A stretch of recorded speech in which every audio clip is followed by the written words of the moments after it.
안녕하십니까. 원주북대통 안정환 실장입니다. 오늘은 행복의 공식이라는 책을 소개해 드리도록 하겠습니다.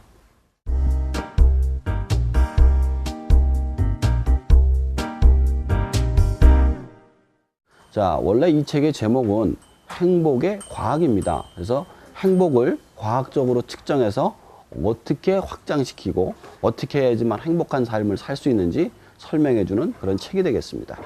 자, 우선 행복의 정의부터 한번 알아보도록 합시다. 행복이란 뭘까요?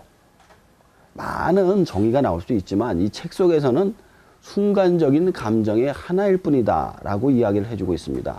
따라서 이 순간적인 감정을 갖다가 얼마만큼 오랫동안 유지하느냐, 그리고 이 순간적인 감정을 어떻게 잘 느낄 수 있느냐가 이 책의 관건이 되겠습니다. 이 책 속에서는 그런 이야기를 하나씩 설명을 해주고 있습니다.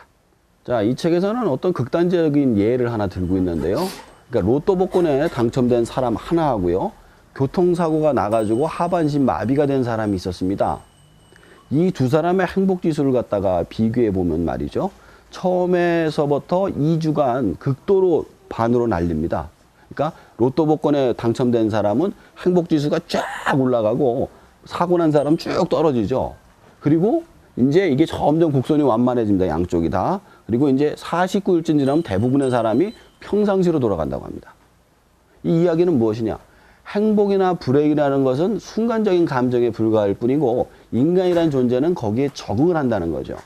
따라서 행복을 오래 유지하기 위해서는 이 적응을 얼마나 잘하느냐가 훨씬 더 중요하다는 겁니다. 그리고 이제 어떤 행복이라는 것은 쾌락이기도 한데요. 도파민적인 그런 것보다는 세로토닌처럼 자신이 우울해지지 않도록 관리하는 것이 더 중요하다는 이야기도 같이 나오고 있습니다. 자, 그러면 어떻게 행복을 갖다가 오랫동안 유지할 수가 있을까요? 첫 번째, 즐거울 때 떠나야 합니다. 그리고 두 번째, 남과 나를 비교해서는 안 되고, 세 번째, 행복의 일기를 쓰면 됩니다. 자, 이걸 간단하게 말씀을 드려보도록 할게요.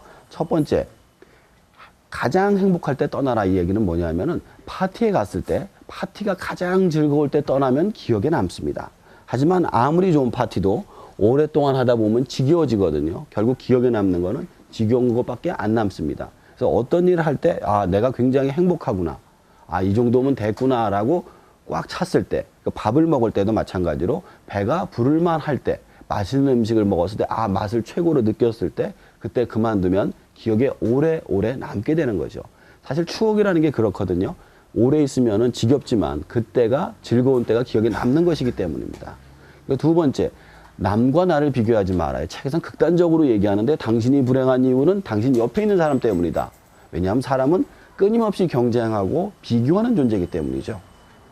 옆에 만약에 내가 돈을 많이 벌어요. 하지만 옆에 있는 사람들이 나보다 돈을 더 많이 번다면 이 사람은 불행하다고 느끼게 되는 겁니다. 따라서 남과 나를 비교하는 순간서부터 나의 불행이 시작이 되기 때문에 남과 나를 비교하는 행위를 중지하라라고 이야기를 해주고 있습니다. 그리고 세 번째, 행복의 일기를 쓰라. 이 말이 정말 중요한데요. 사람이 살다 보면 행복할 때도 불행할 때도 있습니다. 중요한 거는 행복의 순간을 기억하는 것이죠.